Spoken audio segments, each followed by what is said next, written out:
حضرت ابو ہریرہ کو سرکاری مولوی کہہ دیا؟ ہرگز نہیں، بالکل غلط ہے، یہ ایک جھوٹ ہے، فریب ہے، دھوکہ ہے۔ ہم نے ان کو سرکاری مولوی کہا کہ جو ان کا ساتھ دے رہے تھے، جو ان کی دہشت اور خوف میں نہیں تھے، ساتھ دے رہے تھے اور حضرت علی پہ لعن طعن کر رہے تھے، اور جو باغیوں کے ساتھ کھڑے ہوئے تھے وہ سرکاری مولوی تھے، اس میں کوئی شک و شبہ نہیں، وہ ناصبی تھے۔ حضرت ابو ہریرہ ناصبی نہیں تھے۔ حضرت ابو ہریرہ کا دل حضرت حسن، حضرت حسین، حضرت علی کی محبت سے بھرا ہوا تھا۔ اس سب کے باوجود حضرت ابو ہریرہ پر اتنا ڈر تھا جس کو وہ خود بول رہے ہیں۔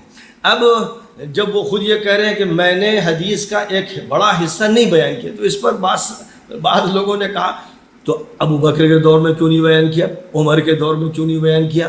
اس کا جواب میں دوں گا یا ابو ہریرہ دیں گے؟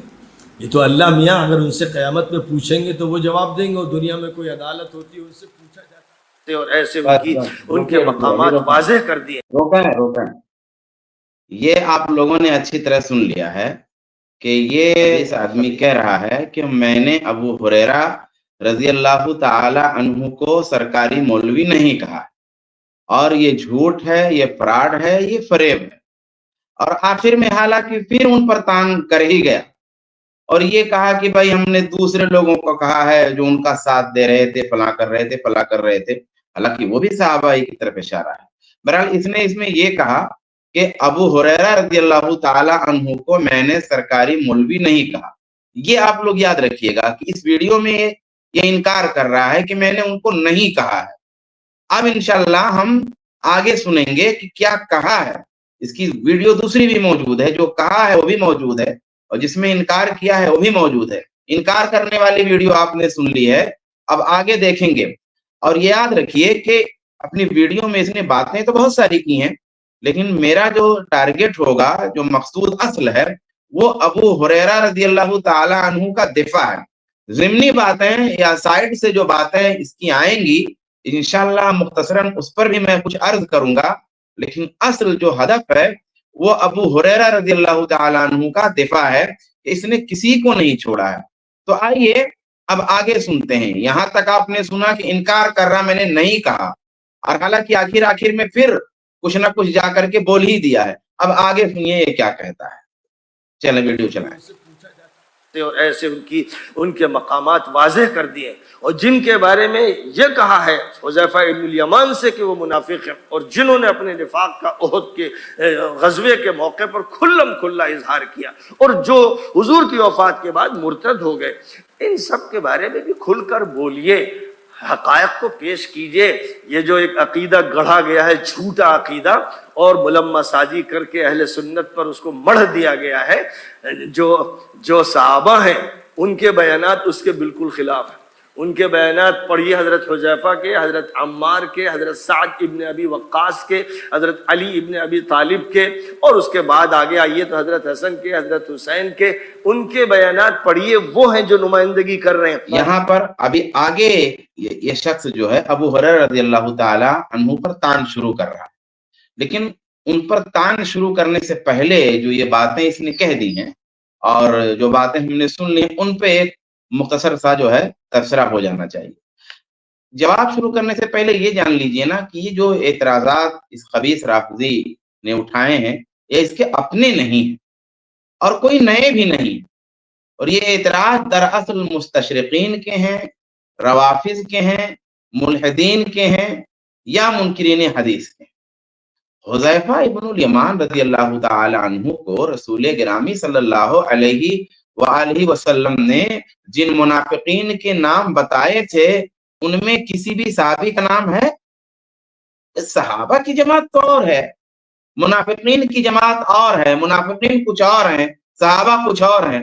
اس پر مستقل ویڈیو شیخ سرفراز کی موجود ہے اور اسے سنا جا سکتا ہے۔ میں ایڈمن سے گزارش کروں گا کہ کمنٹ میں اس ویڈیو کا اگر میسر ہو تو لنک دے دیں، وہاں سے آپ سن سکتے ہیں اس خبیث کی اس بات کا رد وہاں موجود ہے۔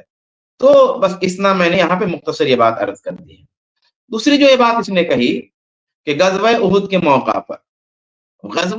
موقع پر بھئی عبداللہ بن ابی بن سلول کی قیادت میں منافقین مسلمانوں سے الگ ہو گئے تھے، یہ تو ہمارے موافقت میں یہ دلیل ہے کہ یہ کھلی ہوئی حقیقت ہے، اور صحابہ کرام ان منافقین کو پہچان گئے۔ بھی منافقین کون ہیں اور صحابہ کون ہیں، صحابہ کو یہ کلیئر ہوا اور موقع بموقع صحابہ کو اس کی معرفت ہوتی رہی۔ میں نے بھی اپنی ایک ویڈیو میں ان چیزوں کی وضاحت کی ہے، شیخ سرفراز نے وضاحت کی ہے کہ موقع بموقع صحابہ کرام کو منافقین کی وضاحت ہوتی گئی۔ غزوہ احد کے موقع پر جب ایک تعداد الگ ہوئی تو وہاں پر چہرہ بچہرہ صحابہ کرام منافقین کو پہچان گئے، اور دیگر مختلف طریقوں سے بھی صحابہ کرام کو معرفت منافقین کی ملتی رہی۔ چند مشہور منافقین کے سوا ان کا نام و نشان بھی مٹ گیا۔ اب یہ رافضی خبیث کن لوگوں کے بارے میں کھل کر بولنے کی بات کر رہا ہے؟ سوال اس بات کا ہے۔ یہ تو سب واضح چیزیں ہیں، اہل سنت کی کتابوں میں موجود ہیں، صاف طور پہ چیزیں لکھی ہوئی ہیں، اور جو ہے مجالس میں بیان ہوتی ہیں، حدیث کی کتابوں میں بیان ہوتی ہیں، اداروں میں پڑھائی جاتی ہیں۔ تو کن کے خلاف یہ بولنے کی بات کر رہا ہے؟ رسول گرامی صلی اللہ علیہ وسلم کی وفات کے بعد جو لوگ مرتد ہوئے ان کے بارے میں تاریخ اور سیرت کی کتابوں میں تفصیل سے علماء اہل سنت نے بیان کیا ہے۔ مسیلمہ کذاب جس کے ساتھ مارکہ یمامہ برپا ہوا، طلحہ الاسدی ہے، سجاح تمیمیہ ہے، اسود عنسی ہے، اور ان کی جماعتوں کے ساتھ جو ہے مسلمانوں نے جنگ کی۔ ایک ایک چہرہ صحابہ کرام کو اچھی طرح معلوم تھا، ان کی بڑی تعداد دوبارہ اسلام کی طرف لوٹ آئی، جو ہٹ دھرم تھے وہ مارے گئے۔ سوال یہ ہے کہ یہ رافضی الفکر آدمی کن لوگوں کے خلاف آخر بولنے کی اور کھل کر بات کرنے کی بات کر رہا ہے؟ جو صحابہ کرام تھے وہ تو مرتد ہوئے ہی نہیں، انہوں نے تو مرتدین سے جنگ کی، صحابہ نے ارتداد کے فتنے سے لوگوں کو بچایا۔ یہ تمام باتیں کتاب و سنت میں صاف صاف ذکر ہیں، جو ہے حدیث کی کتابوں میں صاف صاف یہ باتیں ذکر ہیں۔ پھر کیا کھولنا ہے اور کیا بتانا ہے؟ کیا روافض کا وہ عقیدہ یہ بتانا چاہتا ہے، مجبوری میں کہہ نہیں پا رہا ہے، دب دب کے رہ جا رہا ہے کہ اگر کہیں کھل کے آ گیا تو پلیٹ فارم نہیں ملے گا رافضیت پھیلانے کا؟ کیا کہنا چاہتا ہے آدمی آخر؟ کہ جو ہے کیا وہ عقیدہ رافضیوں کا بیان کرنا چاہتا ہے جو بیان نہیں کر پا رہا ہے کہ 3 صحابہ کے علاوہ سارے لوگ مرتد ہو گئے تھے؟ ارتد الناس الا ثلاثۃ نفر، سلمان و ابو ذر والمقداد، یا بعض رافضی روایات کے مطابق 7 لوگوں کے علاوہ سارے لوگ مرتد ہو گئے تھے؟ آخر کیا کھول کر بیان کرنے کی بات ہو رہی ہے بھائی؟ کیا یہ بات بار بار کہہ رہا ہے آدمی؟ یہ ظاہر سی بات ہے، اس کا مطلب یہ ہے کہ اس کے ذہن میں وہ رافضیوں والا عقیدہ موجود ہے جس کو یہ نہیں کہہ پا رہا کھول کر کے۔ ہو سکتا ہے ایک دن یہ بھی کہہ دے، لیکن چونکہ اس کو تنخواہ ملی ہوگی کہ بھئی یہ رافضیت پھیلانی ہے، اگر کھل کے آ گئے تم تو رافضیت پھیلانا آسان نہیں رہ جائے گا، اس لیے ذرا سنبھال کے بولو۔ اور اگر ذہن میں امیر معاویہ رضی اللہ تعالیٰ عنہ چل رہے ہوں تو ان کا تو سرے سے کہیں ذکر ہی نہیں ہے۔ اگر وہ مرتدین میں سے ہوتے تو فتنہ ارتداد کے وقت ان کی شناخت ہو گئی ہوتی، امت اصحاب انہیں کسی طرح قبول نہیں کرتی، جبکہ حالت یہ ہے کہ صحابہ ہوں، تابعین ہوں، تبع تابعین ہوں، ان کی نظر میں امیر معاویہ رضی اللہ تعالیٰ عنہ کا ایک مقام ہے، اور وہ روایات میں موجود ہے، آثار میں موجود ہے۔ وہ عمر فاروق ہوں، عثمان غنی ہوں، حضرت عبداللہ بن عباس ہوں، عمیر بن سعد ہوں، سعد بن ابی وقاص ہوں، تابعین میں عبداللہ بن مبارک ہوں، احنف بن قیس ہوں، اور دیگر تابعین، سب آپ کی عظمت کا برملا اعتراف کرتے ہیں۔ آپ نے جنگ امامہ میں شرکت فرمائی، مرتدین سے آپ نے لڑائی کیا، عمر رضی اللہ تعالیٰ عنہ کے زمانے میں غزوات میں آپ شریک رہے اور شام کے گورنر مقرر کیے گئے، اور اس دوران سرحدوں پر جہاد جاری رکھا، فوجی مراکز قائم کیے، اور پھر حضرت عثمان غنی رضی اللہ تعالیٰ عنہ کا زمانہ آیا تو شام کی گورنری پر بحال رکھے گئے اور بحری بیڑا تیار کیا، اور آپ کی قیادت میں صحابہ کی ایک جماعت نے جنگ کیا۔ پھر حضرت علی رضی اللہ تعالیٰ عنہ کا زمانہ آیا، ان سے آپ کا اختلاف ہوا، لیکن اس اختلاف کے باوجود کبھی سیدنا علی رضی اللہ تعالیٰ عنہ نے آپ کے دین و ایمان پر کلام نہیں کیا، کوئی ایک صحیح دلیل موجود نہیں ہے۔ پھر حضرت حسن رضی اللہ تعالیٰ عنہ کا زمانہ آیا تو انہوں نے اپنے والد سے ملی ہوئی خلافت اسلامیہ امیر معاویہ رضی اللہ تعالیٰ عنہ کے حوالے کر دی۔ سوال اس بات کا ہے کہ کیا حضرت حسن رضی اللہ تعالیٰ عنہ نے اپنے اختیار والی اسلامی حکومت کسی منافق کے حوالے کی تھی؟ کیا یہ عمل حضرت حسن کے لیے جائز ہوتا؟ کیا یہ کبیرہ اور عظیم ترین گناہ نہیں ہوتا؟ کیا عثمان غنی رضی اللہ تعالیٰ عنہ نے کسی منافق کو شام کی گورنری پر بحال رکھا تھا؟ عمر رضی اللہ تعالیٰ عنہ نے کسی منافق کو جو ہے شام کا گورنر بنایا تھا؟ کیا صحابہ کرام کسی منافق کی سربراہی میں غزوات کے لیے نکلتے رہے؟ عمر فاروق رضی اللہ تعالیٰ عنہ کی نظر بھی نہیں پہچان سکی اور نفاق کے باوجود گورنر بنا دیا۔ میں پوچھنا چاہتا ہوں یہ رافضی آخر کن بیانات کن حقائق کی بات کر رہا ہے؟ اگر اپنے رافضی بھائیوں کے بیان کی بات کر رہا ہے تو ان سے تو پوری امت بری ہے، ان سے پوری امت بری ہے۔ باقی حقائق تو کتاب جو ہے کتب سنت میں جو ہے صحیح طریقے سے اور صحیح اسناد سے تفصیل کے ساتھ موجود ہیں۔ تو یہ جو ڈھونگ رچ رہا ہے یہ شخص اور اشارے کنائے میں اور ذاکروں کی طرح جو بڑی بڑی باتیں اور فراڈی لب و لہجے میں یہ شخص بول رہا ہے، کیا آخر یہ کہنا چاہتا ہے؟ اس کا کیا مقصود ہے؟ بہرحال اب جو اصل جو تان ہے وہ اب بولنے جا رہا ہے۔ ذرا سا 2-4 سیکنڈ پیچھے سے لے کر کے چلائیے۔ کہ حضرت سعد ابن ابی وقاص کے، حضرت علی ابن ابی طالب کے، اور اس کے بعد آگے آئیے تو حضرت حسن کے، حضرت حسین کے، ان کے بیانات پڑھیے۔ وہ ہیں جو نمائندگی کر رہے ہیں۔ بعد کے جو ملا مولوی ہیں جو بنی امیہ کے حاضر باش اور ان کے سرکاری مولوی بن گئے یا ان سے دباؤ میں رہے، جن میں سب سے بڑے مشہور صحابی اور جن کی 5000 حدیثیں ابو ہریرہ، ان کا حال یہ ہے کہ آدھی حدیثیں انہوں نے گول کر دی۔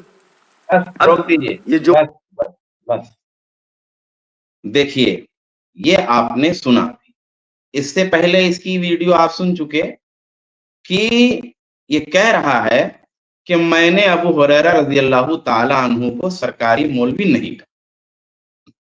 یہ جھوٹ ہے، یہ فریب ہے، یہ فراڈ ہے۔ اب دیکھیے کیا کہہ رہا ہے۔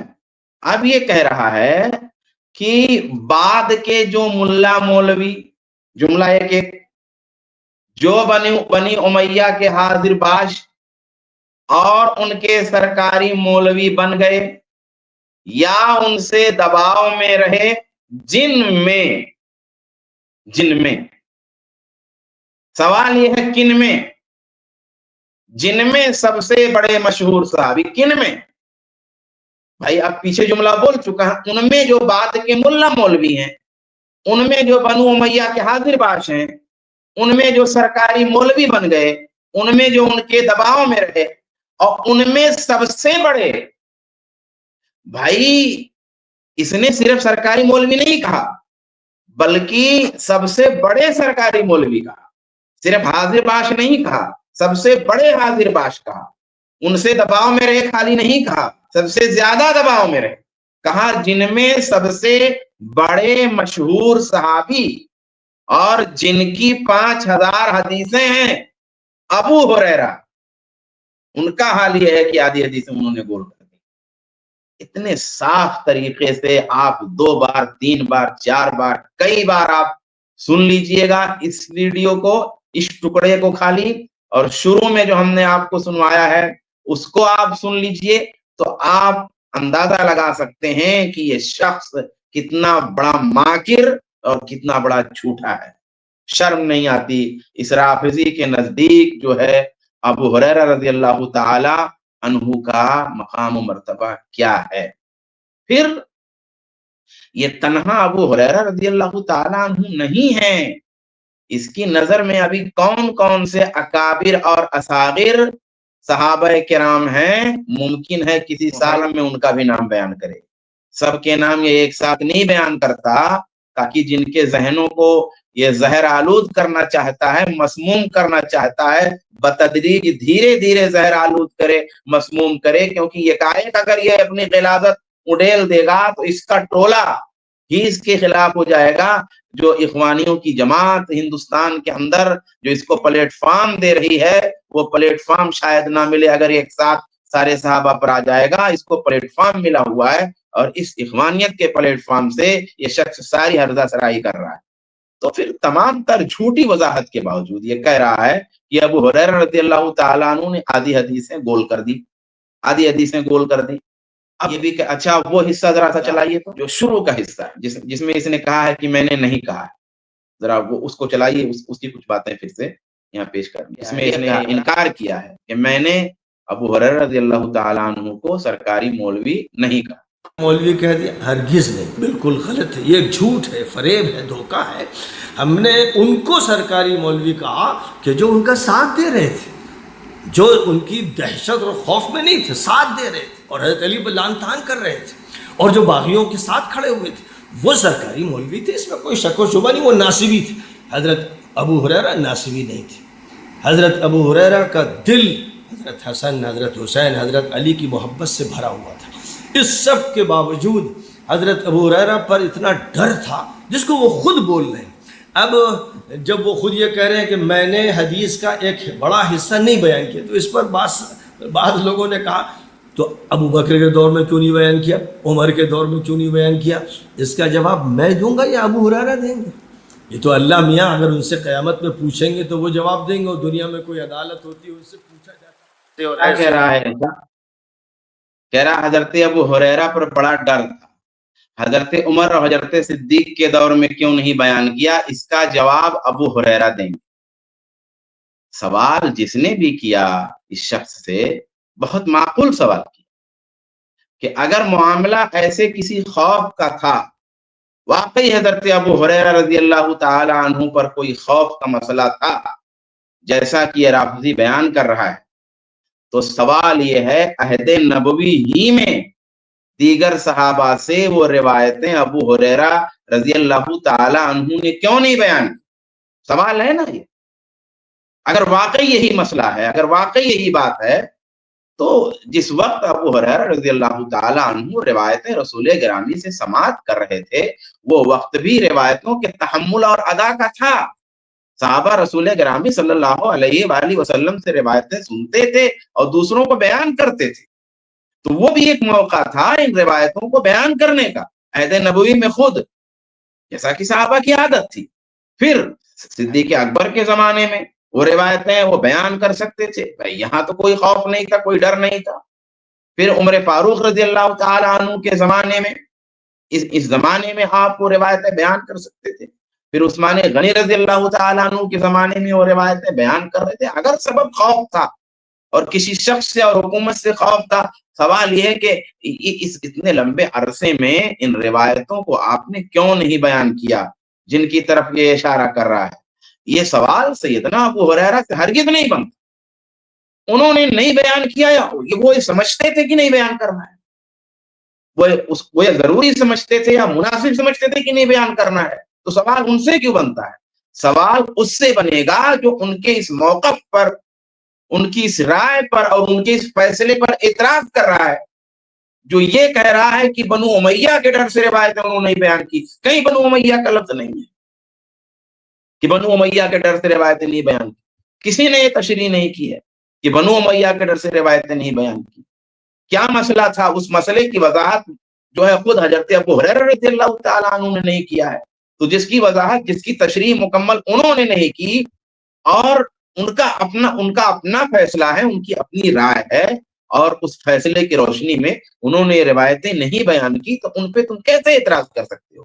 اب اگر اعتراض کرتے ہو تو ظاہر سی بات ہے سوال تم سے پوچھا جائے گا کہ اگر تمہاری بات صحیح ہے، تمہاری بات درست ہے، تو روایتوں کو بیان کرنے کا تو اتنا لمبا میدان ان کے پاس تھا، اس زمانے میں کیوں نہیں انہوں نے بیان کیا؟ اب آئیے ذرا وہ روایت دیکھتے ہیں جس کی طرف اس رافضی الفکر شخص کا اشارہ ہے کہ حفظ تو من رسول اللہ صلی اللہ علیہ وسلم وعاءین فاما احدهما فبسطته واما الاخر فلو بسطته قطع هذا البلعوم، رواه البخاری، کہ رسول اللہ صلی اللہ علیہ وسلم سے میں نے 2 برتن، 2 خزانے محفوظ کیے ہیں، یاد کیے ہیں، ان میں سے ایک کو تو میں نے نشر کر دیا، پھیلا دیا، لیکن جو دوسرا ہے اگر میں اس کو پھیلا دوں تو یہ گردن کاٹ دی جائے۔ یہ روایت ہے۔ اب علماء نے اس روایت کے سلسلے میں یہ وضاحت کی ہے، یہ تصریح فرمائی ہے کہ جو چیز آپ نے چھپائی تھی اور جس کو آپ نے بیان نہیں کیا، اس کا تعلق ملاحم سے ہے، جنگوں سے ہے، فتنوں سے ہے، اور بعض حضرات نے کہا کہ اس کا تعلق علامات قیامت سے ہے۔ اب اس روایت سے بات صاف طور پہ معلوم ہوتی ہے کہ جو بات معلوم ہو رہی کہ بھئی ہر بات سب کو بتانے کی نہیں ہوتی۔ اگر مسئلے کا تعلق احکام شریعت سے ہے، حلال و حرام سے ہے، آداب و معاملات سے ہے، عبادات سے ہے، تو اس کا بتانا ضروری ہے۔ لیکن اگر ایسا نہیں ہے تو اسے حسب حال چھپایا جا سکتا ہے۔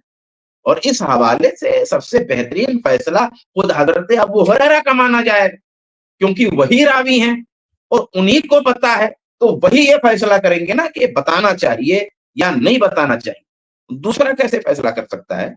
راوی وہی ہیں، روایت انہوں نے سنی ہے، رسول اللہ سے سنی ہے، رسول اللہ کے مزاج کو جانتے ہیں، شریعت کے مزاج کو جانتے ہیں، شریعت کے مقاصد کو جانتے ہیں، حالات اور ظروف کو جانتے ہیں، ساری چیزوں کو وہ سمجھتے ہیں، وہ فقیہ ہیں، مفتی ہیں، وہ راوی ہیں، وہ حافظ ہیں، وہ فیصلہ کریں گے نا کہ روایت کو کرنا چاہیے روایت یا نہیں کرنا چاہیے۔ تو یہ روایت تو اس بات پر دلیل ہے کہ ہر بات سب کو پتہ ہی نہیں جاتی، بتانے کی باتیں اور ہیں، نہ بتانے کی باتیں کچھ اور ہیں۔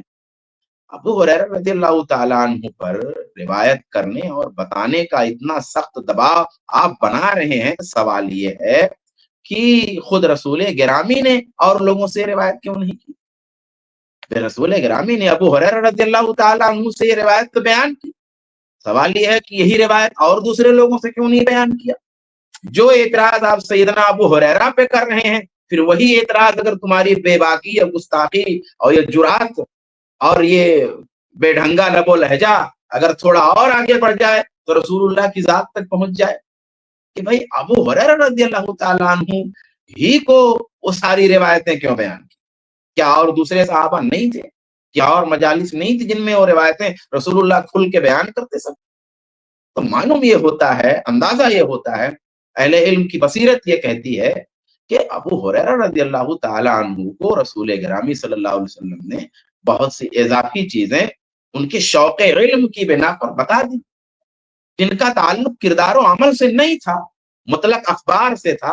امکان تو یہ بھی ہے کہ رسول اللہ کی جانب سے انہیں کچھ اشارات بھی ملے ہوں کہ وہ ان باتوں کو جو ہے اس طریقے سے روایت نہ کریں یا ذکر نہ کریں۔ تو یہ ہوتا ہے حسن ظن، اور یہ ہوتا ہے کسی روایت کو سمجھنے کا طریقہ، نہ کہ وہ طریقہ جو یہ حضرت بیان کر رہے ہیں۔ اچھا، جو میں نے ابھی یہ بات عرض کی، اس کی تائید اس بات سے بھی ہوتی ہے کہ ابو ہریرہ رضی اللہ تعالیٰ عنہ کو کتمان علم کی شناعت اور اس کی برائی اس خبیث رافضی سے زیادہ معلوم تھی۔ خود ابو ہریرہ رضی اللہ تعالیٰ عنہ سے روایت ہے کہ من سئل عن علم فکتمہ الجم بلجام من نار یوم القیامہ۔ مسند احمد کی روایت، احمد شاکر نے اس کو تحقیق میں صحیح قرار دیا ہے کہ جس سے کوئی بات پوچھی گئی، کوئی علم پوچھا گیا اور اس نے اس کو چھپا لیا، تو قیامت کے دن اسے آگ کا لگام پہنایا جائے گا۔ ابو ہریرہ رضی اللہ تعالیٰ عنہ فرماتے ہیں ان الناس یقولون اکثر ابو ہریرہ، کہ لوگ کہتے ہیں کہ ابو ہریرہ بہت روایتیں کرتے ہیں، بہت ایسی حدیثیں بیان کرتے ہیں۔ ولولا آیتان فی کتاب اللہ ما حدثت حدیثا، دو آیتیں اگر کتاب اللہ میں نہ ہوتی تو میں کوئی حدیث نہیں بیان کرتا، پھر یہ آیت تلاوت کرتے ان الذین یکتمون ما انزلنا من البینات والہدی من بعد ما بیناہ للناس فی الکتاب اولئک یلعنهم اللہ ویلعنهم اللاعنون۔ اور پھر آگے کی جو ہے آیت ہے، یہ ابو ہریرہ رضی اللہ تعالیٰ عنہ کتمان علم سے کتنے خوف زدہ ہیں اور کتنا ان کو احساس ہے۔ پھر یہ بھی دیکھ لیجئے کہ ابو ہریرہ رضی اللہ تعالیٰ عنہ اپنے زندگی میں حصول علم کے بعد علم کی نشر و اشاعت میں کتنے حریص رہے۔ بعض دفعہ آپ رات بھر رسول اللہ کی حدیثیں روایت کرتے۔ جو ہے محمد ابن سیرین کا بیان ہے کہ ہر جمعرات کو مستقل وہ روایات کی مجلس سجاتے تھے، روایتیں بیان کرتے تھے، صحابہ اور تابعین انہیں دیکھتے ہی گھیر لیتے تھے۔ اب جس شخصیت کا یہ حال ہو، کتمان علم کا جسے اتنا احساس ہو، نبی کی روایتوں کو پھیلانے کا جس کو اتنا شوق ہو، وہ کسی مفید اور ضروری علم کو کیسے چھپا سکتا ہے؟ کیسے چھپائے گا؟ علماء نے تو ابو ہریرہ رضی اللہ تعالیٰ عنہ کی اس روایت سے یہ دلیل پکڑی ہے کہ مصلحت کی بنیاد پر بعض چیزوں کو چھپایا جا سکتا ہے۔ دلیل تو یہ ملتی ہے اس سے، نہ کہ وہ دلیل جو یہ حضرت کہہ رہے ہیں۔ اور ابو ہریرہ رضی اللہ تعالیٰ عنہ نے جب یہ بات ذکر فرمائی نا کہ دو خزانے میں نے رسول اللہ سے محفوظ کیے ہیں، یاد کیے ہیں، ایک تو میں نے پھیلا دیا اور ایک اگر پھیلا دیا، ایک کو اگر نشر کیا تو یہ گردن کاٹ دی جائے گی۔ جب یہ بات ذکر فرمائی تو اس دور کے لوگوں نے، خواہ وہ صحابہ ہوں یا تابعین ہو، کیا انہوں نے ابو ہریرہ رضی اللہ تعالیٰ عنہ سے سوال کیا کہ آپ وہ دوسرا حصہ کیوں نہیں روایت کر رہے ہیں؟ حالانکہ وہ دور ہی روایات حدیث کا تھا، یعنی